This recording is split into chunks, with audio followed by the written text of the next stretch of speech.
दोस्तों, मध्य प्रदेश में पदोन्नति से संबंधित बड़ी अपडेट निकलकर सामने आ रही है। लंबे समय से मध्य प्रदेश के कर्मचारी और अधिकारी पदोन्नति का इंतजार कर रहे थे। अब इंतजार की घड़ियां खत्म होती नजर आ रही है और प्रदेश में पदोन्नति की प्रक्रिया प्रारंभ हो रही है। पिछले लगभग 10 वर्षों में कई ऐसे कर्मचारी रहे हैं जो बिना पदोन्नति के ही सेवानिवृत्त हो गए, लेकिन इस बार विधि विशेषज्ञों और विधिक अधिकारियों से परामर्श लेने के बाद निर्णय लिया गया है।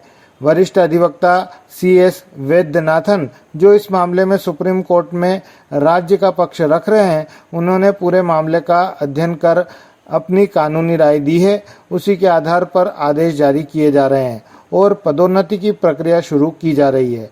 हालांकि आगे होने वाली सभी पदोन्नतियां न्यायालय के अंतिम निर्णय के अधीन रहेंगी, क्योंकि इस विषय में सुप्रीम कोर्ट और हाई कोर्ट दोनों में मामले लंबित हैं। इन मामलों पर आगामी दिनों में फिर से सुनवाई शुरू होगी। इसी क्रम में अब पदोन्नति की प्रक्रिया प्रारंभ हो रही है। हाल ही में कई सचिवों को पदोन्नति दिए जाने के आदेश जारी हुए हैं। इससे स्पष्ट है कि प्रक्रिया शुरू हो चुकी है। अब इसके बाद अधिकारियों और कर्मचारियों के विभिन्न वर्गों में भी पदोन्नति की कार्यवाही की जाएगी। मध्य प्रदेश के सभी 54 विभागों में ग्रेडेशन सूची और अन्य आवश्यक सूचियों को अद्यतन करने का कार्य तेजी से चल रहा है। अनुमान है कि आगामी 15 से 20 दिनों के भीतर शिक्षकों, कर्मचारियों और अधिकारियों को पदोन्नति का लाभ मिल सकता है। अब सबसे बड़ा प्रश्न है कि सरकारी राजपत्र में पदोन्नति को लेकर क्या प्रावधान किए गए हैं। क्या वरिष्ठता वर्ष 2016 से ही मिलेगी या वर्तमान तिथि से? आर्थिक लाभ कब से मिलेगा? इन्हीं सभी विषयों को हम सरकारी राजपत्र के आधार पर समझते हैं। सबसे पहले उस पत्र की बात करें जिसमें वरिष्ठ अधिवक्ता CS वैद्यनाथन की कानूनी राय प्राप्त की गई है। पत्र में संबोधन है प्रति प्रमुख सचिव एवं सचिव, समस्त विभाग अध्यक्ष, समस्त जिला कलेक्टर। विषय है मध्य प्रदेश लोक सेवा पदोन्नति नियम 2025 के अंतर्गत पदोन्नति की प्रक्रिया प्रारंभ करने के संबंध में विधिक परामर्श। पत्र में उल्लेख है कि महाधिवक्ता मध्य प्रदेश द्वारा वरिष्ठ अधिवक्ता CS वैद्यनाथन की कानूनी राय प्राप्त की गई है। उन्होंने उच्च न्यायालय में लंबित विभिन्न रीट याचिकाओं के संबंध में राज्य सरकार का पक्ष रखा है। महाअधिवक्ता तथा वरिष्ठ अधिवक्ता द्वारा दिए गए विधिक परामर्श के अनुसार आवश्यक कार्यवाही सुनिश्चित करने के निर्देश दिए गए हैं।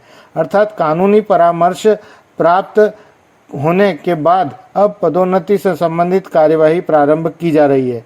अब बात करते हैं मध्य प्रदेश राजपत्र असाधारण में प्रकाशित मध्य प्रदेश लोक सेवा पदोन्नति नियम 2025 की। सबसे पहले नियम क्रमांक 5 में अनुसूचित जाति एवं अनुसूचित जनजाति वर्ग के लिए आरक्षित पदों की गणना का प्रावधान दिया गया है। इसके अनुसार अनुसूचित जाति के लिए 16% तथा अनुसूचित जनजाति के लिए 20% आरक्षण का प्रावधान किया गया है। इसके बाद नियम क्रमांक 13 में वरिष्ठता से संबंधित प्रावधान दिए गए हैं, जिन्हें उदाहरण सहित समझाया गया है। अब सबसे महत्वपूर्ण विषय आर्थिक लाभ। राजपत्र में स्पष्ट प्रावधान है कि शासकीय सेवक की पदोन्नति होने पर पदोन्नत पद का कार्यभार ग्रहण करने की तिथि से ही उस पद के वेतन का निर्धारण किया जाएगा। अर्थात जिस दिन कर्मचारी पदोन्नत होकर नए पद का कार्यभार ग्रहण करेगा, उसी दिन से उसे पदोन्नत वेतनमान का लाभ मिलेगा। हालांकि पदोन्नत शासकीय सेवक को यह विकल्प भी दिया गया है कि वह चाहे तो पदोन्नति की तिथि से वेतन निर्धारण कराए अथवा अपनी आगामी वार्षिक वेतन वृद्धि की तिथि से वेतन निर्धारण कराए। शिक्षा विभाग सहित कई विभागों में वार्षिक वेतन वृद्धि जुलाई माह में मिलती है, इसलिए कर्मचारी अपने हित के अनुसार विकल्प का चयन कर सकता है। राजपत्र में सीलबंद लिफाफा संबंधी प्रावधान भी दिए गए हैं। यह राजपत्र लगभग 25 पेजों का है और इसमें पदोन्नति से जुड़े सभी नियम विस्तार से दिए गए हैं। आगे भी आवश्यकता के अनुसार इन प्रावधानों की जानकारी अलग अलग वीडियो में दी जाएगी। जहां तक वरिष्ठता का प्रश्न है, राजपत्र के अनुसार वरिष्ठता पूर्व निर्धारित नियमों के अनुसार मिलेगी। वहीं पदोन्नति का वेतनमान पदोन्नत पद का कार्यभार ग्रहण करने की तिथि से ही देय होगा।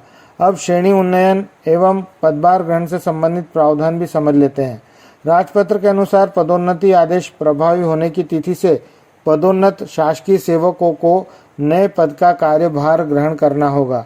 यदि कोई कर्मचारी पदोन्नति आदेश जारी होने के बाद 2 माह की अवधि के भीतर पदभार ग्रहण नहीं करता है तो उसके विरुद्ध मध्य प्रदेश सिविल सेवा वर्गीकरण नियंत्रण एवं अपील नियम 1966 के अंतर्गत अनुशासनात्मक कार्यवाही की जाएगी।